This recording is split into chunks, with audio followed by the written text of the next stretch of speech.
আমাদের জীবনে পানির মূল্য যে কতটা সেটা কল খারাপ না হলে আমরা কেউ বুঝতে পারি না।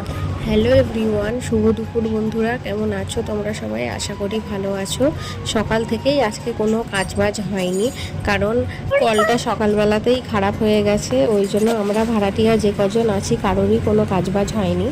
আমাদের দৈনন্দিন জীবনে পানির চাহিদা অপরিসীম, তাই পানি কম অপচয় করা ভালো।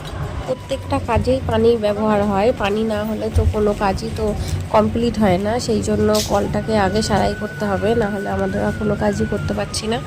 তাই সকালবেলায় মিস্ত্রিকে খবর দেওয়া হয়েছিল, তা ওই কাকুটা বাড়ি ছিল না, তো উনি কাজে গেছিলেন, কাজ থেকে বাড়ি এসে তাই আমাদের কলটা ঠিক করে দিতে এসেছে। কলের নিচে যে পাইপ থাকে ওই পাইপের মধ্যেও একটা রড থাকে, সেই রডটা কিনা ভেঙে গেছে, সেই জন্য কিনা জল উঠছে না। রডটা পুরোপুরি পাল্টাতে হবে। তো দেখো কত বড় রড, প্রায় 10 ফুটের রড। রডটা কিনা পাল্টে দিলে তারপরে নাকি জল উঠবে। আর এইদিকে শিহাব বাবু বসে আছে, এখানে ওর পাপা হেল্প করে দিচ্ছে, তাই শিহাবও দেখতে এসেছে যে কিভাবে হেল্প করছে। তাই ভিডিওটা কেমন লাগলো বন্ধুরা অবশ্যই কমেন্ট করে জানিও, আর পানির অপচয় কম করো।